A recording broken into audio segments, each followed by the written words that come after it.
I'm Mike Doherty, and you're watching the Doherty Report on Chiptooth Gaming.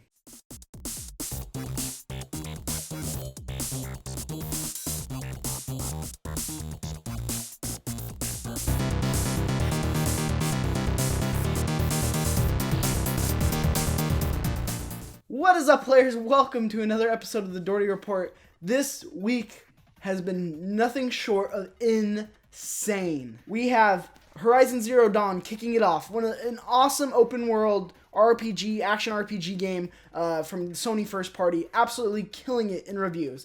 And when we think it can't get any better, it does. The Nintendo Switch launches on Friday and launches with Zelda Breath of the Wild and is reviewing as possibly one of the best Zelda games, if not games, ever.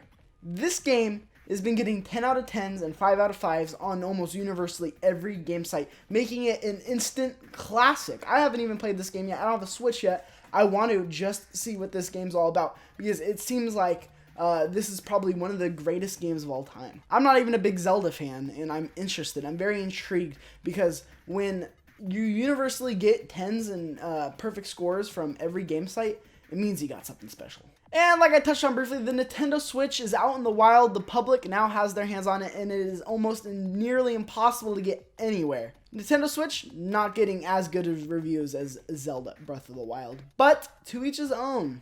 Nintendo, it was a valiant effort on hardware. Please just give us games. So let's jump into some big pieces of news of the week. First off, Xbox unveiled a almost GameFly-esque online GameFly version of where you can rent games called Xbox Game Pass. This service, of course, allows you to basically essentially rent games through Xbox. There's 100 games at launch for $10 a month. Keep in mind this is $10 less than Sony's PlayStation Now service. The difference between the two, of course, is on Xbox Game Pass, you can actually download the games and access them. On PlayStation Now, you have to stream the games, which has some latency issues and is still in development beta process. Now, the reason this is so big is because it's in direct competition with PlayStation Now, a service Sony's poured so much investment into, so it's going to be interesting to see how it turns out. Now, you get 100 games at launch. This launches in spring, and you can access them at any time. You pay for the subscription, you can download them, and you can delete them, you can download them again. Your save stays on your hard drive. You get to keep your save. So if a game goes off the service, like Netflix, and you decide you want to buy the game, you can go buy the game and access your save. Or if your subscription runs out and you want to come back, you can come back, your save will be there waiting for you. This is very interesting for Microsoft, and this is a huge power play for them as they are still behind in sales of consoles. Also in PlayStation news, Sony has added multi-channel viewing to their PlayStation View service. Now, what this means is this is just in time for March Madness. You could view different channels at a time, so you can go back and forth between the games. This is very big for sports, and this is what's going to kill cable. For $30 a month, you can get contract-free cable, essentially. And you can, for those of us on the West Coast, you can get Eastern Coast channels, so you get actual channels early. You get to watch shows early because it's running on East Coast time. This is big news. This is commitment-free cable.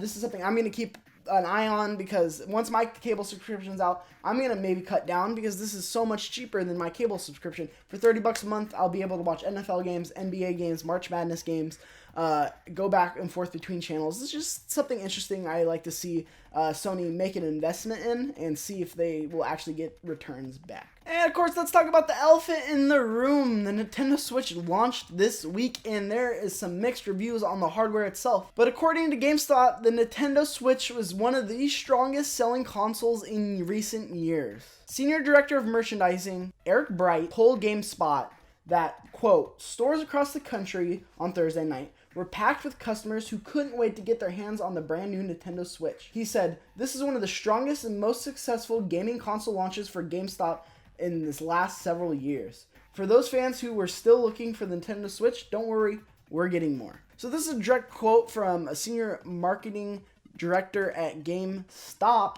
And this is big news. This is this is something Nintendo fans and Nintendo wants to hear. This is also interesting because I don't know if he's referencing that this is a better launch than the Xbox One or the PS4. He said in recent years, so it could be in the last couple of years, which in fact there weren't really hardware launches other than the new Xbox One S and, of course, the PlayStation Pro and PlayStation Slim. So not really sure what you're referencing there. I don't know if what you're trying to say, if it's just outselling the other SKUs of the PlayStation and Xbox, or that it is genuinely outsold PlayStation and Xbox at their launches. And some more Nintendo Switch sales number. Apparently, the Nintendo Switch has outsold Wii U at launch almost 2-1. Twice as many Switches out in the wild at launch than there were Wii U's. This means there's probably a couple hundred Switches in the wild. And it looks like some Nintendo Switch owners are having some problems with the Nintendo Switch's left Joy-Con when it is undocked from the console. Using it in the Gamepad Pro mode. Using it in controller mode, they're having connectivity issues. You're playing a game and the left Joy-Con will go out completely, go back on, go back off, go back on, go back off, and go back on, and go back off, constantly while they're playing and while their console's on. Now, Nintendo has commented on this, saying that things like phones, microwaves, tablets, Bluetooth speakers, wireless speakers, microwaves, wireless printers, etc., etc., etc. Basically, anything in your house is the reason this is disconnecting from your console. So you should throw all that stuff out so you can use the Nintendo Switch. Because, Nintendo didn't think this would be an issue. They thought no one owned a smartphone. There was very few that did. Sort it out, Nintendo. But for those of you curious, there has been a patch update for the system hardware, and it is still unclear if that actually fixed the issue. So stay up to date. Keep your eye out for news articles. It's still unclear right now as of Monday at 3:38 if it's been fixed or not, if this patch fixes it. So we're still up in the air, but most likely it probably didn't. That's just my guess. It's Nintendo. And our last piece of news comes from GameSpot. It turns out the James Cameron Avatar franchise is actually getting a game, and it's coming from the creators of The Division, Ubisoft's The Division. Not a whole lot of news on the game, other than I only imagine it being like a Horizon game, kind of open world, very tribal, bow and arrows, that kind of weaponry. But we do know it will be running on a proprietary Ubisoft engine. This is about all that we know, the developer and the engine. So stay up to date on that. If you care about Avatar still and you're living in 2007, it's fine. It's coming. Don't worry. Along with the other two movies that should have come out like 7 years ago, but whatever. Who's keeping track? Let's just act like we all care about Avatar again. And now time for some shameless plugs. Shameless plugs of the day. I want to plug this interview by Colin Moriarty of Kinda Funny. He's sitting down with Jason Schreier of Kotaku to talk about the state of games journalism. And oh my gosh, this interview is so fascinating. It is so riveting and gets your attention on the true state of games journalism and games media. It's a must listen to for anybody who's a fan of games and is a gamer. It really opens your eyes to a lot of behind the scenes of games media. Please go check it out. Link right here, link down below. Go check it out. Whatever I'm doing is very vastly unimportant to this. Go click the link right now. What are you still doing? And let's get into my favorite part of the Doherty Report, where I get to talk to you and answer some of your questions. If you have a question for Doherty Report, go ahead and leave them in the comments down below. You can also go ahead and tweet us the questions using hashtag Doherty Report, and you can follow ChipTube Gaming at CTGVids. Go ahead, shoot me questions there. We have a Facebook page. Get your questions in. Gmail, chiptoothgaming@gmail.com. Send your questions in. I want to answer them for your lovely faces. First question today comes from Jon Snow. Jon Snow asks, how are you liking Horizon Zero Dawn? I don't have a PS4 yet, but it seems like one of those titles that seems appealing to me. Do you have any other title recommendations to sway my decision in buying a PS4? Jon Snow, I do. First of all, to answer the Horizon Zero Dawn question, I am loving this freaking game. This game is one of the most immersive, most action-packed, just unique games I've played in a long time. Open world stories don't appeal to me at all. They're usually bland, they're usually boring, they're usually not very good. I'm looking at Fallout, I'm looking at Witcher. These stories are just bleh. It's about the world and about the story in the world, not so much about the character you're following. In Horizon Zero Dawn, it's about the character you're following in the world as well, but it does such a good job at telling a story that open world games usually lack. I get lost. Every time I see a dinosaur, I just want to go and fight it. I'm just in a fighting mood. I'm going to go kill him. So I'll walk 2 steps and I see a dinosaur, kill him. Walk 5 steps, see a dinosaur, kill him, because I'm a scavenger. I want as many parts. I always want to be stocked up on as much ammunition as I can. In crafting in the game, everything about this game is flawless to me right now.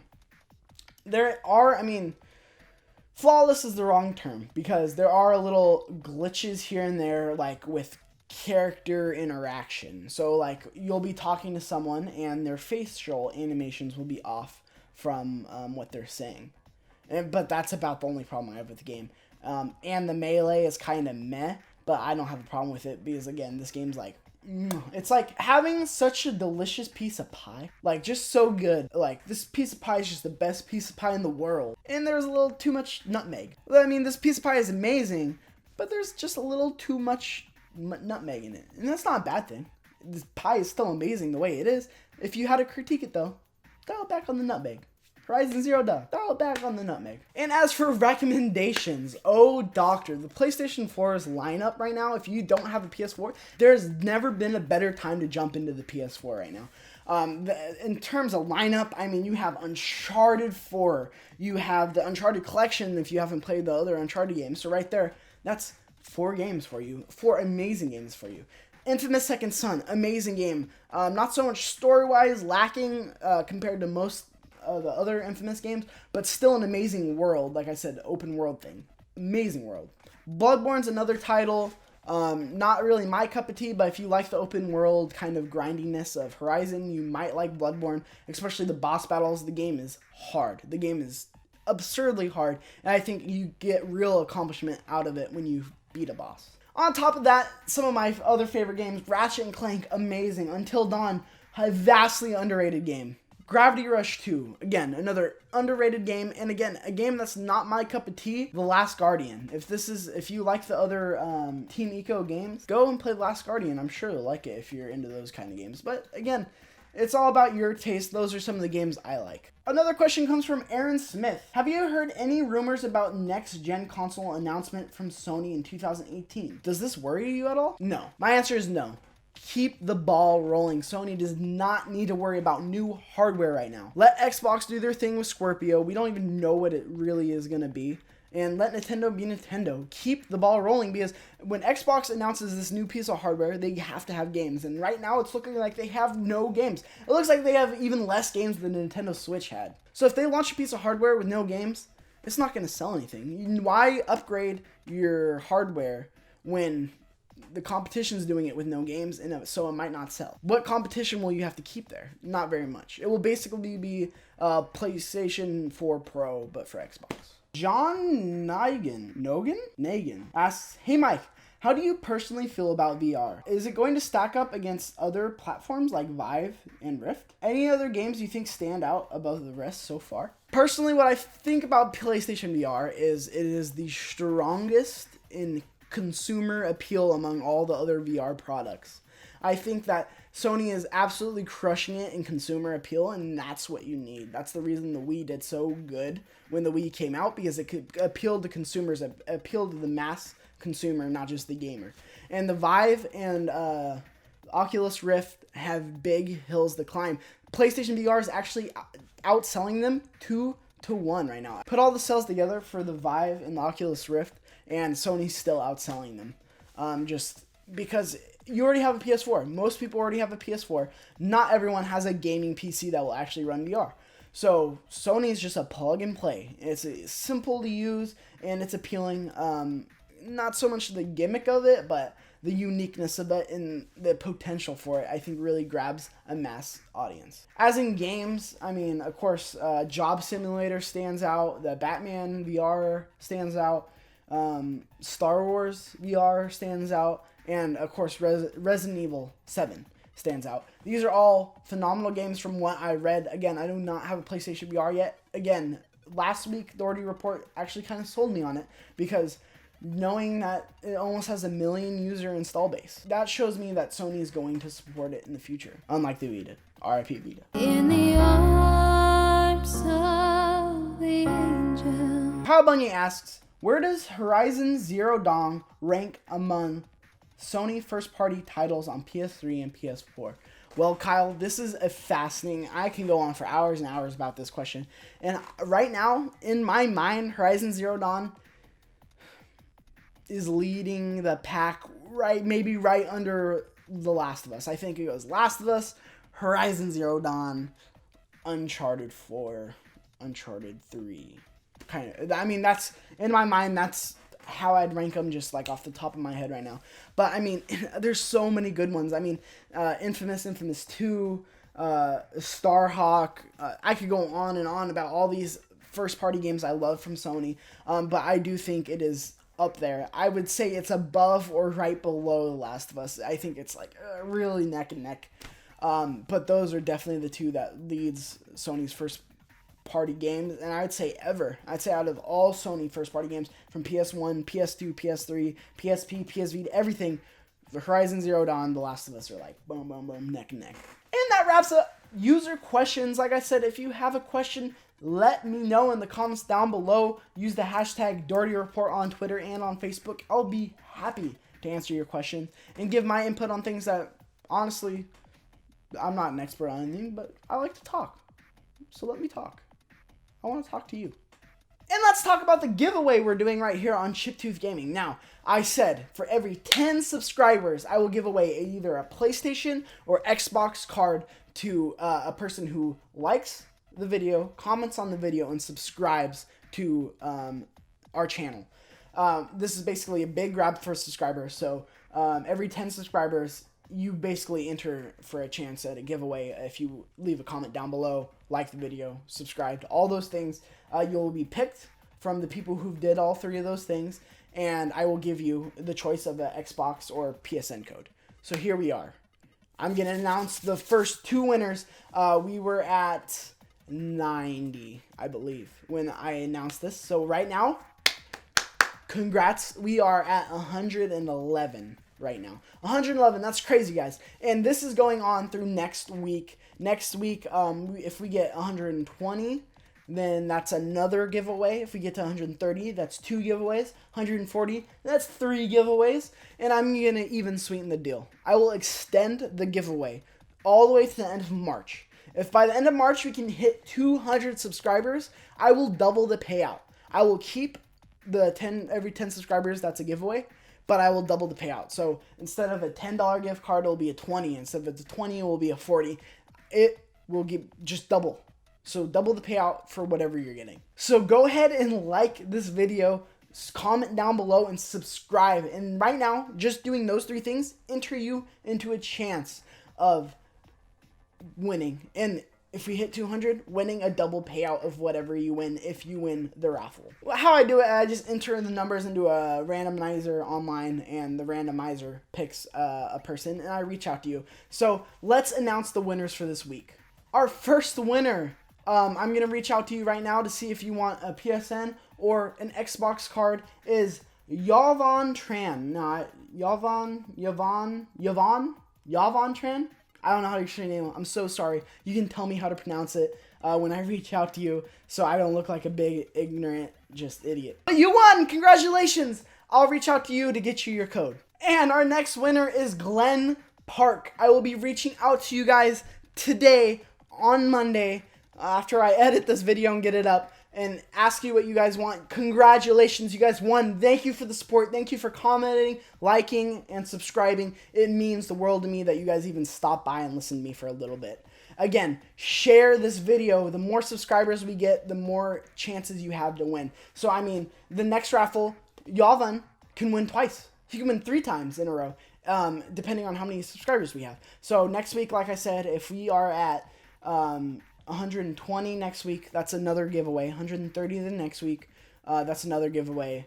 All through March. If we hit 200 subscribers by the end of March, March 30th, 31st, whatever it ends on, 31st, double the payout for all the winners of all the raffles. So go ahead and share this video. We want to spread it, because the more people, the more chances you have.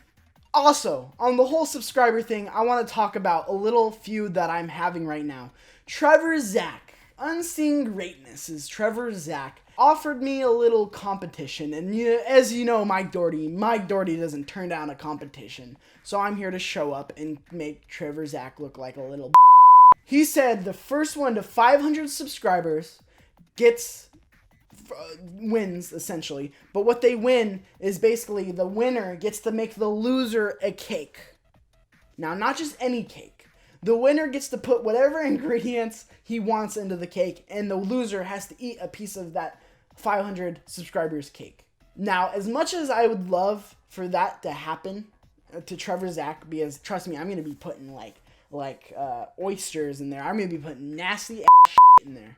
What I'd like to see more is to just see Trevor Zach on video doing that.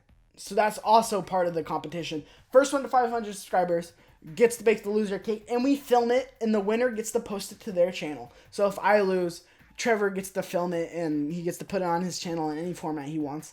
And if I win, which I will most definitely win, I'm right there, right below Trevor right now in subscribers, just right there, nipping at his heels. I get to bake Trevor a cake and film it and put it onto my channel. So again, another reason to subscribe. So that wraps up today's Doherty Report. If you like this video, go ahead and like the video down below and share it. Share it with all your friends, your family. Let's get Chiptooth Gaming a little bit bigger so I could do a little bit more for you guys. In terms of giveaways, in terms of content, in terms of whatever I can, I want to give back to you guys. It's all about you guys. And of course, right down below, go ahead, this little Chiptooth logo, go ahead and hit that. You subscribe to the channel. It means the world to us. And if you want to check out Chiptooth's other content, go ahead and click the top left for the last Doherty Report and click the bottom left to see me go and rage and get all yelly with Tim Geddes, telling him what a coward he is because he won't accept a CTR challenge. Until next time, players, I'm Mike Doherty, and this is Chiptooth Gaming. Curse the king.